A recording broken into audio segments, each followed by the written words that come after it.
Hi, I am super happy that you are here. You are so welcome.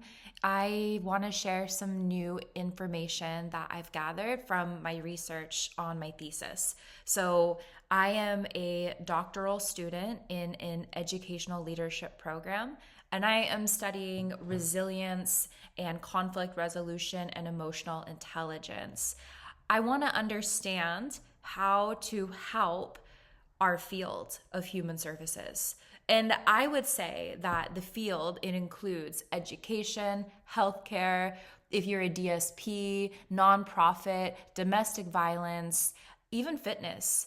And in all of these categories, burnout is really high, mega high. I am wondering if it's actually the highest rate of burnout of all the fields of work out there. I don't know. I know though that the statistics say it's a 40 to 50% rate of burnout in the field. And that is nationally in North America. And if you are in fitness, I heard, I don't know, I can't verify this at this moment, but I can and I can correct this. I heard on a podcast that it's something like up to 90% burnout in the field of fitness. So, all that is to say that when people talk about how there's a revolving door in the field, and gosh, if there was just less stress, then it wouldn't be a big deal. People wouldn't be leaving. We would keep good people, the field would thrive, and everybody would win. But that's not what the data is showing, and that's not what I experienced. I was in this field in several different specific categories for over 15 years. And that actually is not including also being an athletic coach and trainer out in the community, which, like I said, I would say is in the category of human services. We had so many chill days. There was so many times where it was kind of a typical rhythm. We would go bowling or go do whatever it was that was a social outlet for community and connection. Maybe you would go volunteer, go to the grocery store, practice life skills, clean the house, like really normal stuff. But people were still leaving, like on the non-stress days. People were like, I don't want to do this. I'm out of here. So it's not just stress. And that's where I want to talk about an equation. So I'm in the middle of reading a book, and I have it right here, and it's called Peak Performance by Brad Stulberg, and he is remarkable. I really like his style of writing. It's readable, learnable, practical, and it's actionable, and it matches the research I'm doing. So I just read a little bit about this idea of how do people grow when they are in a challenging field. My husband is in healthcare, and he's talking all the time about this very concept of feeling burnt out, but it's not necessarily stress. What is it? So let's explore it. And I have some notes in front of me to guide me along this conversation. Okay.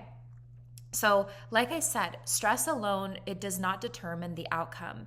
Studies across athletics, organizational psychology, and leadership show a pattern. Growth doesn't happen when stress is eliminated. In fact, you need stress in order to have real growth.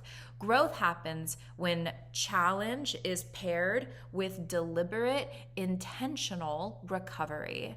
And so if you just think about lifting or running, like something that's fitness related, you build muscle by creating like tiny micro tears, and then you give yourself a bit of a break. So the tears are the stress, and then you give yourself a break to build your muscles. You get hypertrophy, you get stronger, faster, fitter, all of it. So human services, skills in this field, the ability to develop yourself as a professional, same thing. You need to have proper rest. You can't just go, working overtime because your colleague called out, not really having boundaries within the field, which happens a lot. Like if you're supposed to work 40 hours, it's super common to be like, oh, it's cool. I'll pick up a couple hours here, a couple hours there. Oh, it's cool. I'll skip my lunch. No big deal because I super like my client and I want to be here for them. Like that's actually where we're seeing the problem. is when we're not having clear boundaries and we're not having a clear system that helps us figure out, this is what my day is supposed to look like. This is what the work is supposed to look like. So the goal isn't to shield yourself from difficulty. Here's what changes when you apply this equation now of stress plus rest equals growth. So you've had a really hard conversation, let's say, super stressful. Maybe it was like with your supervisor, really, really difficult, came out of nowhere. You had no idea it was coming. Maybe you're the supervisor who had to give really hard feedback. So what you might want to do is schedule it for the beginning of the week if you're the person giving the hard conversation. And if you are on the receiving end, then you might want to build like a 5-minute reset practice for when something hard unexpectedly comes up. Like you just know in the back of your mind, this is what I'm going to do, like if something crazy comes up. So those are just 2 tiny examples of ways that you can kind of create a little structure, a little bit of a system, because you need to have a system and structure to have the rest that you need, so that when you pair it with stress, you still have growth. And that growth is what propagates and promotes sustainability, the ability to stay in this field. So small shifts, like I said, but they do change the velocity of the stress.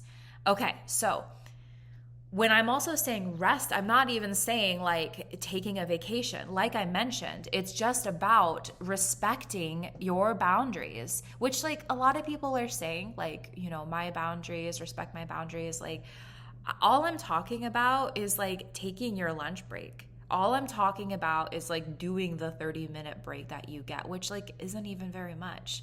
You're a human being. That's a whole different topic, but I'm gonna leave that to like the side for a future video. 30 minutes is not very much, but it is necessary. It is vital. You have to have it.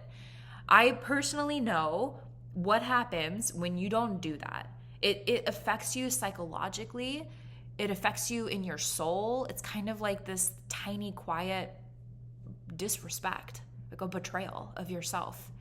So take those breaks, have a system in place where you do that, no matter how hectic and chaotic things are going to be sometimes.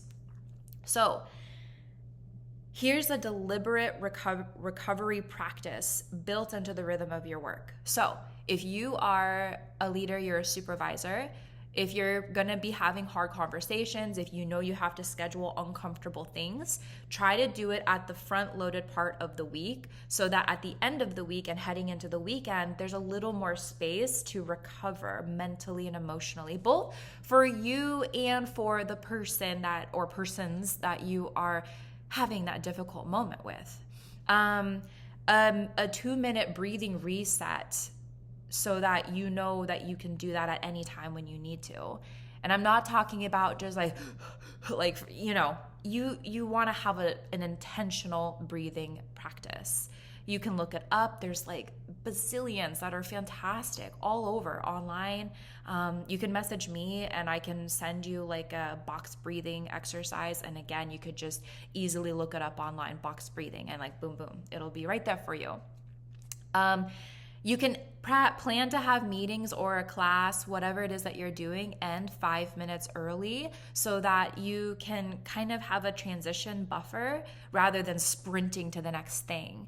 Have like a team meeting. So if you have the capability, or you can even just suggest it if you don't have the capability, to set the schedule for team meetings, like do it every single week. It's 15 minutes, you come together and you collaborate, you get on the same page, you pump each other up.